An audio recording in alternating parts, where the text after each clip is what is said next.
Salut les cathos, aujourd'hui nous sommes le 29 septembre et nous allons parler de l'archange Saint-Michel.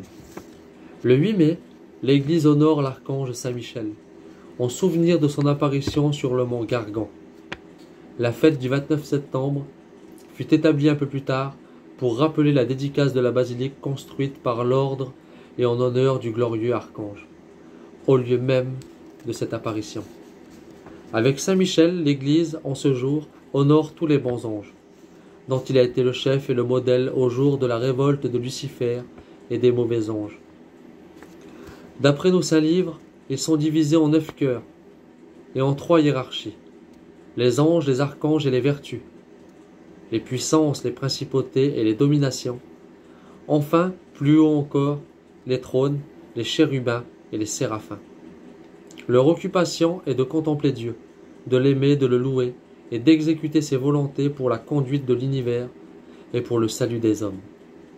Aussi les voyons-nous chargés de différentes missions sur la terre, auprès des personnes, des familles, des paroisses, des diocèses, des royaumes, de l'Église entière.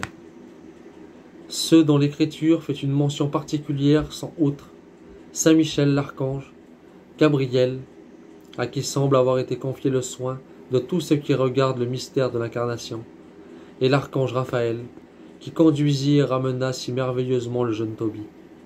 Saint Michel a été fait non seulement prince des anges, mais aussi prince des âmes, qui doivent remplir les places demeurées vides par la chute des démons.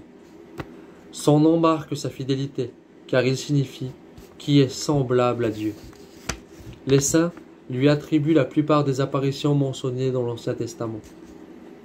C'est lui, disent-ils, qui retient la main d'Abraham, prêt à immoler son fils Isaac. C'est lui qui apparut à Josué et le rendit maître de Jéricho par la chute de ses tours et de ses murailles. C'est lui qui dirigea l'arche de Noé par-dessus les eaux du déluge.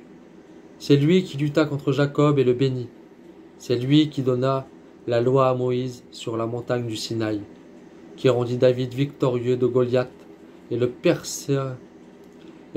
préserva de la persécution de Saoul, etc. Il a été le protecteur de la synagogue, il est le protecteur de l'Église. L'histoire nous rapporte tant de merveilles de cet ange sublime, qu'on ne peut douter qu'il ne soit, dans les desseins de Dieu, l'un des principaux instruments de sa puissance et de sa bonté. L'assistance que la France a souvent reçue de lui le fait regarder comme le protecteur principal et spécial de ce royaume. Que Dieu vous bénisse, et à plus les cathos!